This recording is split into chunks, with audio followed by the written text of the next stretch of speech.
Are you a real estate agent that is doing real estate part-time? Maybe you have another full-time job and you're trying to juggle real estate. You're trying to figure out, is it even worth it? What do you do? What should your schedule look like? Well, that is exactly what we're going to be covering today and so much more. So before we begin, let us know where it is that you are tuning in from and also any specific questions that you have. As we're going through answering the questions, if you are enjoying this live stream, go ahead and give it a thumbs up and also drop up some comments. Now, right now, we just want to get right into it, but it's not just going to be myself. I want to bring on millionaire real estate coach, Robert Villanueva, which you saw already in the last live stream. So Robert, welcome. Hey, yeah, thank you. So first of all, I know I said millionaire real estate coach. What exactly do you mean by millionaire real estate coach? Yeah, absolutely. I actually love the title simply because of the fact that I get the good fortune of having front row seats to dozens of coaching clients that I've had the good fortune, of course, of coaching them from 20 deals a year to 130 deals a year, from 40 deals a year to 150, from 70 to, over 300 deals, and turning real estate agents into millionaires. So it's always fun being in that position. Yeah, that's awesome. And one of the reasons that I love having you on this is just because you have so much real estate experience and just through coaching so many agents, you probably have seen what works, what doesn't work, the scenarios that they bring to the table. So you know what? I just want to get right to it. And this Yeah. is the first thing. Can you actually succeed doing real estate part-time? It's challenging. It's challenging. I can't sit here and say that it's easy for people because I get the juggles and the struggles, but you can.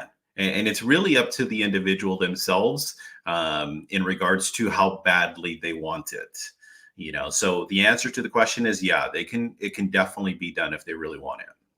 Okay, so there you go. Short answer is yes, it can be done. And I'm glad that you brought it up, depending on how bad you want it, which kind of leads me to my next question, which I get all the time. Should you start as a buyer's agent or a listing agent? And the reason that I'm asking this is because I've gotten a few times agents that tell me, you know what, I'm doing this part-time. I joined a brokerage and they told me I should just start with buyers because I'm brand new. I don't have anything going on. So from your perspective, buyers, listings, what would you recommend?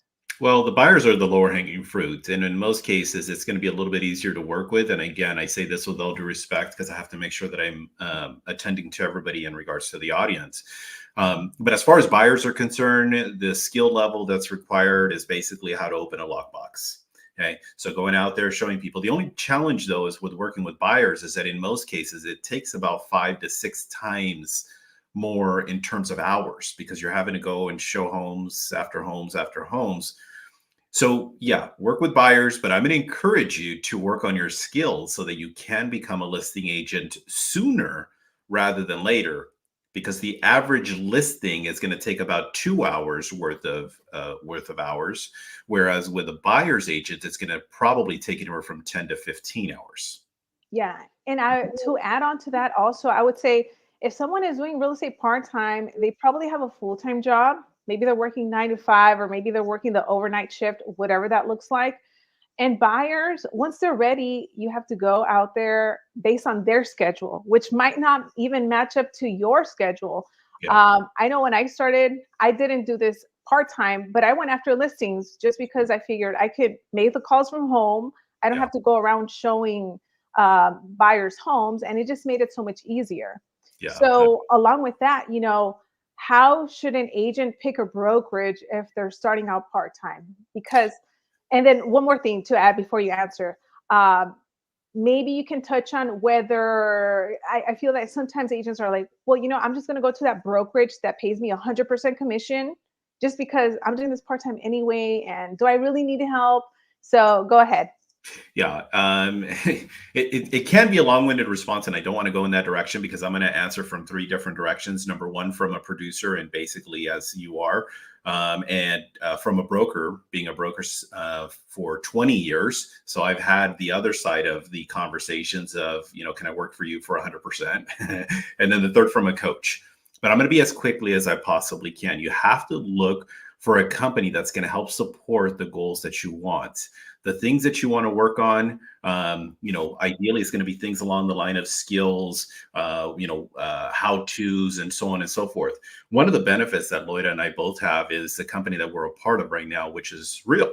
And with that, having the proper alignment with people, having mentors, having training, such as with what, in a sense, we're doing now, some of the things that we did earlier on working with your skills, that's always something you want to pay really close attention to. And that's obviously why you and I are together, because it's, from obviously business partnership and being able to help other realtors, which we really appreciate. And then from a coach's perspective is you got to have people or a company in alignment with your thoughts and philosophies. That's really what it is. Forget the commission splits. You're going to make money because 100% of zero is still zero. So, yeah. Yeah, I'm glad that you touched on that. And going back to, who you partner up with and who you align with, I feel that that's really important. Because I have seen part-time agents that are trying to do everything on their own.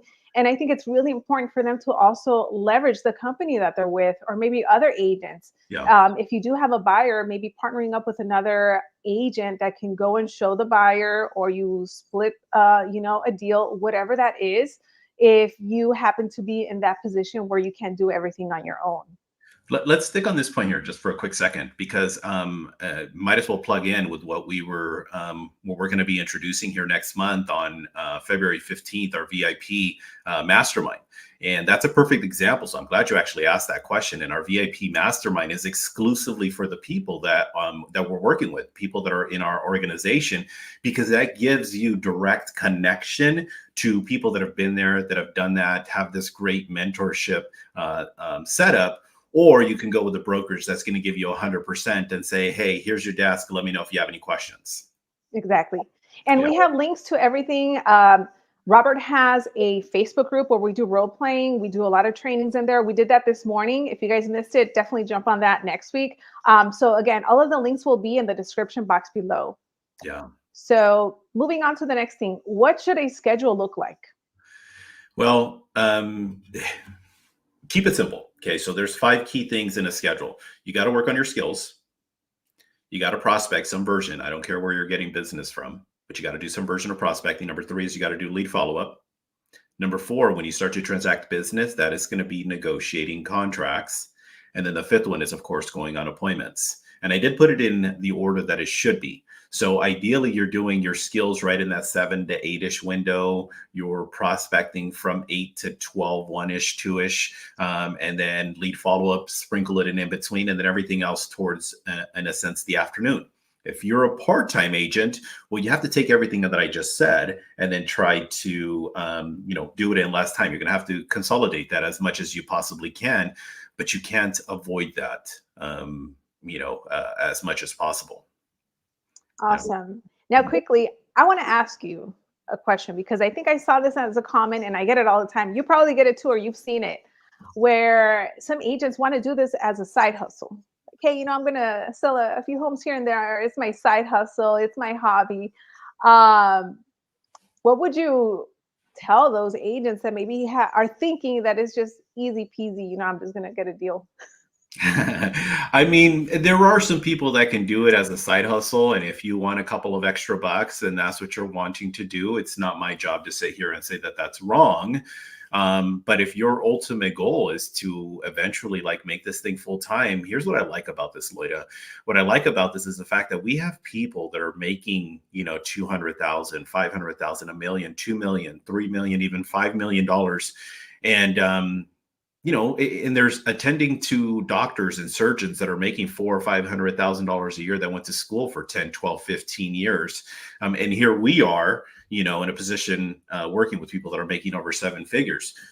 So it's each their own, it's each their own in regards to how much they actually want to partake in. Yeah. And with that being said, when do you know that you're ready to go full time?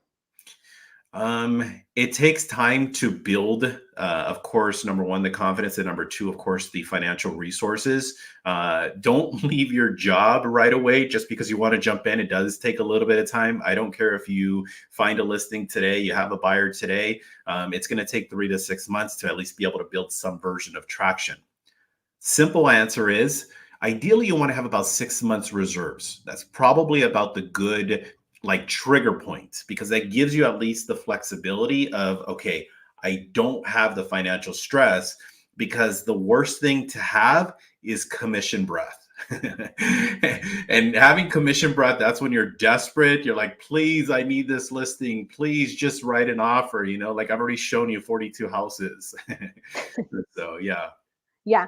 And for those of you that are watching this, if you are enjoying this live stream, go ahead and give us a thumbs up, and also drop us your questions. You know, everything that we're answering right now are the most common questions that we get from agents that are doing this part-time. But even if you have a specific question based on your situation and you want to share, go ahead and put it in the comments, and we would be happy to go over that right now. Mm-hmm.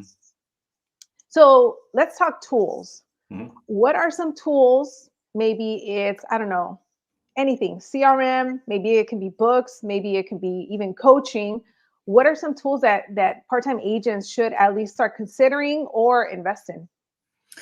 Probably the biggest thing is the organization. I see a lot of agents where unfortunately they're not the greatest in terms of being organized. And some of those tools can just be, some of them are free. You know, for example, like I use Google a lot. I use a lot of Google stuff, and I'm not sponsored or paid for by, you know, Google, but like having like calendar, having in a sense, you're like your database organized, you can use those in sheets. And then eventually, of course, you want to start to build into some version of like a CRM. If you're going to be doing some telephone prospecting, that's probably one of the very first tools that I would always encourage people to look into.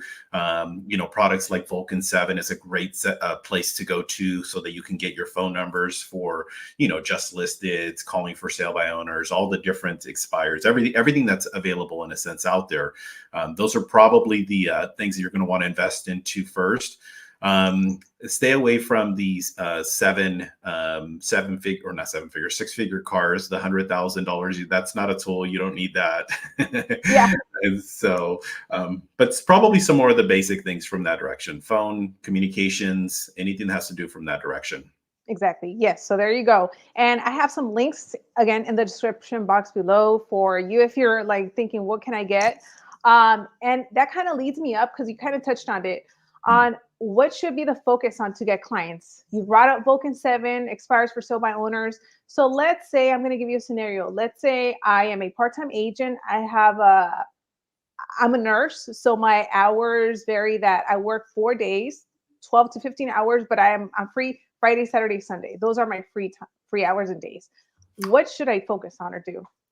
It's funny because I think you might have like peeked into some of my DMs, because there's, for whatever reason, that's kind of like the topic of the week. I have a few people that are actually cutting hair, a couple of people that are actually in a nurse, and then another person that's doing something else. But as far as the time that's invested the most, number one is you're going to want to start with your database. Okay. Your database are your people that are closest to your friends, your family. You want to let them know. You don't want to be a secret agent. Okay. I mean, if you work for the FBI, that's different, but you don't want to be a secret real estate agent, because there's no money in that. You want to make sure that you let your friends and your family know. I have some videos out there also on YouTube on my channel where I talk about how to work on, in a sense, your database. So there's that. Number two is, you know, don't be afraid. I'm not the biggest fan of open houses, but if you do, in a sense, open houses, like for example, on the weekend, just make sure you're making them effective. And what I mean by being effective is, don't go out there, put 4 signs, sit there, twiddle your thumbs for 4 or 5 hours. Invest the time and energy. And the investing of time and energy is, you know, go back, Vulcan 7, get phone numbers, dial it up, call people, let them know that there's a listing in the area. You're also going to be holding an open house. Put your signs out a little bit earlier, put out an abundance of signs. And even if you are at the open house, and nobody's showing up, as an example, if you do end up having one of those that unfortunately people don't show up, start working on calling your database, start working on calling other of the neighbors. And of course, the other thing that you can always do, which is pretty inexpensive, and in most cases it's free, is knocking on doors. You want to talk to a lot of people. It's a contact sport. Awesome.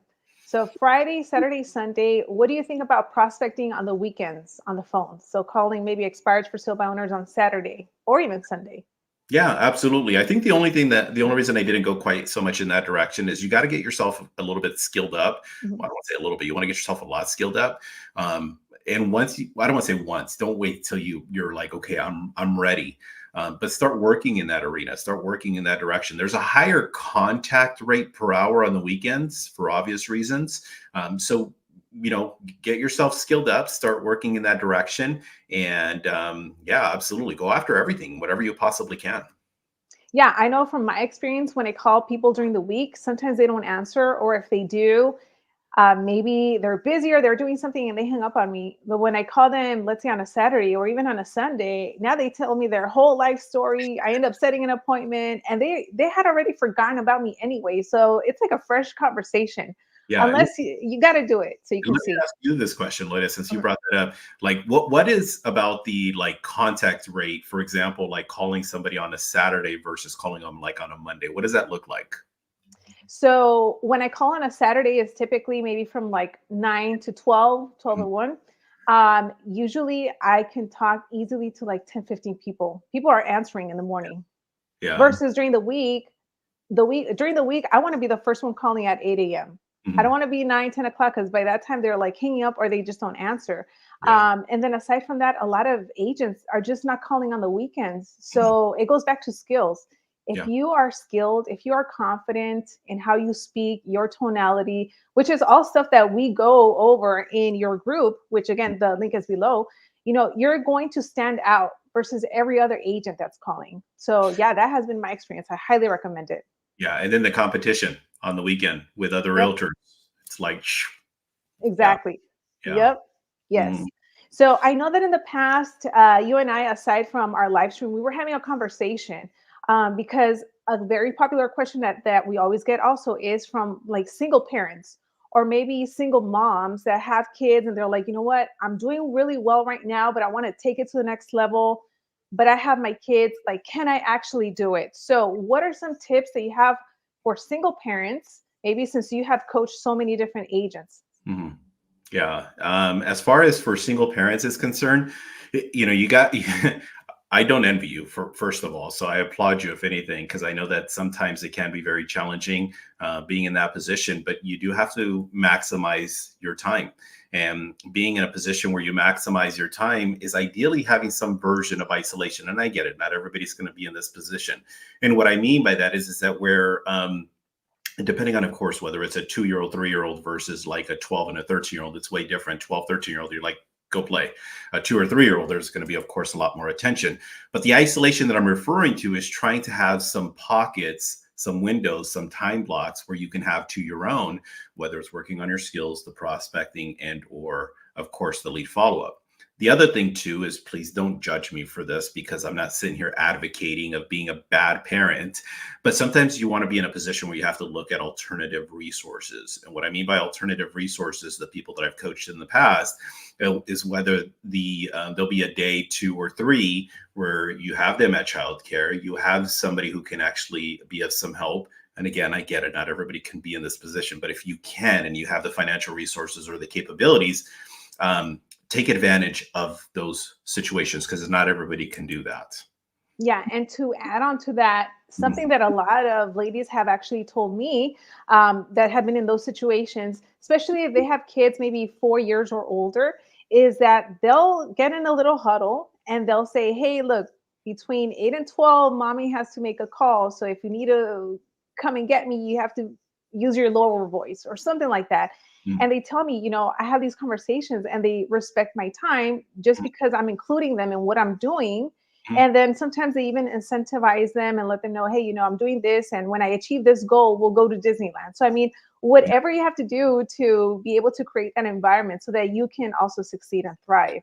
And the other thing too, just to kind of add to that, because I do have coaching clients that have been in that position, and if you can actually incorporate them into some of your prospecting, I mean, don't have them prospect for you, of course, but putting them like in a wagon or a stroller, going and door knocking, maybe advertising your open house and things of that nature. You got to be creative. Okay, is what I'm getting at. I know here is a middle-aged man sitting here trying to talk to single parents of how to run the business, but I've had the not so good fortune of having to deal with these situations with some coaching clients, and you just have to be creative. Okay. And if anything, being a single parent, you're already resourceful.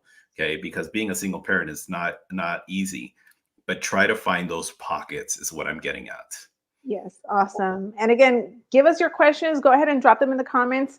Something that I do want to ask you also is, should a part-time agent go solo or find a team? And if they do find a team, like how to even find one?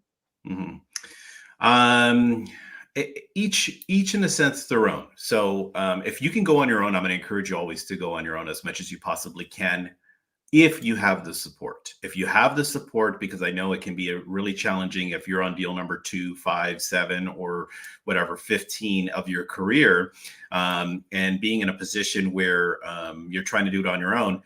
I'm going to encourage you to do that if you have the support from someone else, somewhere else, a mentor, whatever it may be. If you don't, then sometimes you might have to go to a team and just to kind of get your feet wet, get in a sense started. I'm not really in a sense advocating that for long-term purposes, because the financial benefit is going to, unfortunately going to handicap you. The splits aren't the greatest. You are getting fed some leads, but you kind of almost create this enabled environment, and you want to extract yourself as quickly as you possibly can and become as independent as you possibly can, because that's why you came into real estate anyways.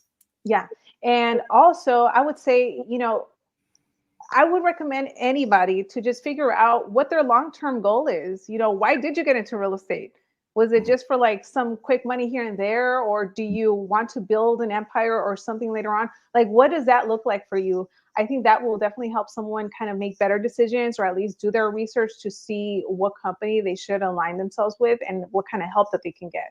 Yeah, let me add to that here real quick, because I get people that ask me that question, and just kind of being in this position where every time that I work with a new coaching client, the very first question I ask them is, where do you see your business 5 years from now? What does that look like?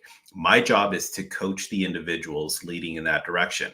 And if the answer for you, maybe you could change it to 2 years or 3 years, whatever it may be. But if the answer for you is in 2 years, 3 years, or 5 years, my goal is to be a powerful team member. Well, then there you go. That's your answer. But if your goal is to sit there and say, well, I want to become independent, I want to do this full time, I want to make 6 figures, I want to make, $500,000 or whatever your goal is. Everybody has different aspirations. We'll work in that direction. Exactly. There you go. So hopefully you guys have been taking a lot of notes. Once again, this is being recorded so you can go back and watch the replay once it's all done. Now, really quick, I want to talk about the mastermind that we're going to be doing. So if you want to share a little bit about that. Yeah. So the VIP mastermind is what in a sense we're calling it. And the VIP mastermind are basically for people that are part of our organization, our company, specifically that is in Loida in my what is called the downline.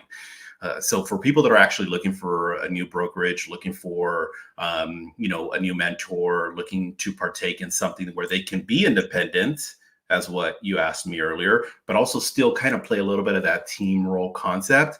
Well, the VIP mastermind gives us the opportunity to do a lot of the things that we're working on, but more at an exclusive level.